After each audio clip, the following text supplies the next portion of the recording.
Assalamualaikum warahmatullahi wabarakatuh. Berbudaya dengan keris, bukan dengan linggis. Selamat pagi kawan-kawanku. Kali ini segmennya ngobrol santai aja teman-teman. Sekilas kegiatan hari-hari saya di perkerisan. Jadi ada beberapa keris ya yang sudah diwarangi dan ada pula yang belum diwarangi. Ini kesibukan saya sehari-hari teman-teman. Jadi bergelut dengan keris, tombak, pedang. Oke. Ini sudah ada beberapa yang sudah saya warangi dan ini kemarin malam yang dapat itu teman-teman. Ini GST. Coba nanti saya review dalam penjelasan perihal filosofi serta sejarahnya. Saya kira ini Mataram Sultan Agung teman-teman. Garapannya bagus dan tengahnya ini ada geger sapinya.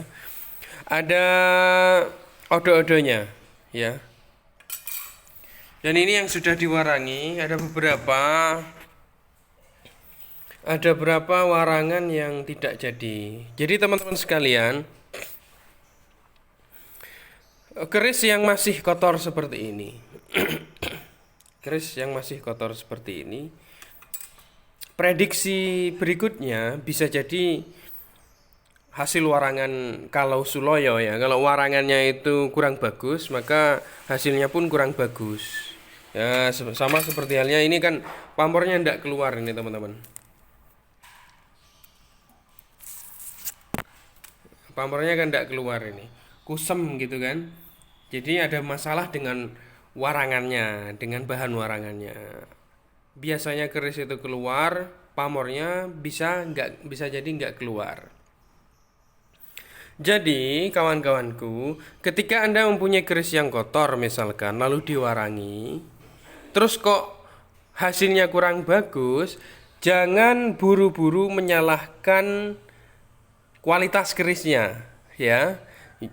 Karena bisa jadi warangannya itu yang kurang bagus, tepatnya pas kurang bagus. Semua pewarang seperti itu teman-teman. Meranggi itu semua seperti itu. Ya, tukang warangi itu sama seperti itu. Kadangkala hasil warangannya tempo ini kurang bagus, kadangkala minggu berikutnya bagus, seperti itu. Jadi tergantung bahannya juga. Seperti ini teman-teman sekalian, ini kan harusnya pamor ini kan keluar, namun karena warangannya kurang bagus, dalam satu waktu kurang bagus, maka pamornya nanti nggak keluar gitu. Jangan buru-buru menganggap bahwa kerisnya ini tidak berpamor atau jelek hasilnya, tidak teman-teman. Tapi harus ada keseimbangan antara keris dengan warangannya. Kalau kerisnya bagus, terus tepat hasil warangannya bagus ya, nanti kerisnya akan bagus teman-teman warangannya. Pamornya pun akan keluar gitu. Seperti ini teman-teman. Nah, karena kerisnya bagus dan juga pamornya warangannya bagus ya. Alhasil pamornya keluar semua, tertata rapi juga. Nah, kayak gini teman-teman. Ini keris Madura, pamornya pendaringan gebak dan full total ya. Warangannya itu bagus gitu. Oke. Ini teman-teman sekalian, ini warangkanya, ini kerisnya. Jadi atas keteledoran saya terkadang memang keris yang saya keluarkan dari warangka ketika masih kotor, lalu saya bersihkan, lalu saya cuci, dan warangkanya ini tidak saya tandai, akhirnya semrawut. Ketika sudah jadi warangannya, bingung milih warangkanya ini. Nah, ini perlu saya perbaiki ini kayaknya. Perlu diteliti ulang dari awal ya. Jadi ketika dapat keris baru dari dari dusun-dusun, harusnya saya namai warangganya untuk keris ini. Jadi nggak semrawut seperti ini teman-teman. Ini juga sudah jadi lumayan banyak sih teman-teman. Jadi nggak sempet mereview semuanya. Malah saya lebih suka hasil buruan saya terus saya review gitu. Keris-keris, bahkan keris-keris yang lama ini ndak saya review ini teman-teman. Nah, ini. Coba nanti saya teliti ulang lagi, saya review lagi teman-teman. Jadi saya pilih satu-satu mana yang harus saya review. Ini Ngadiboyo teman-teman sekalian. Ini keris Ngadiboyo ini saya simpan sendiri. Ini ciri khas dari orang-orang Nganjuk ya.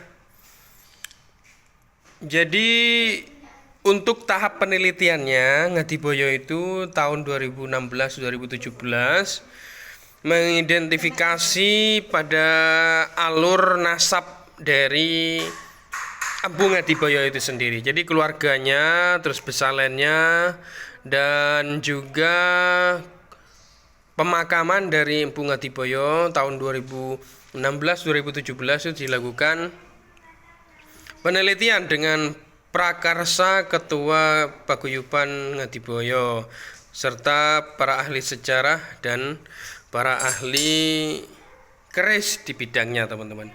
Untuk tahap Ngadiboyo sebetulnya ada beberapa generasi teman-teman.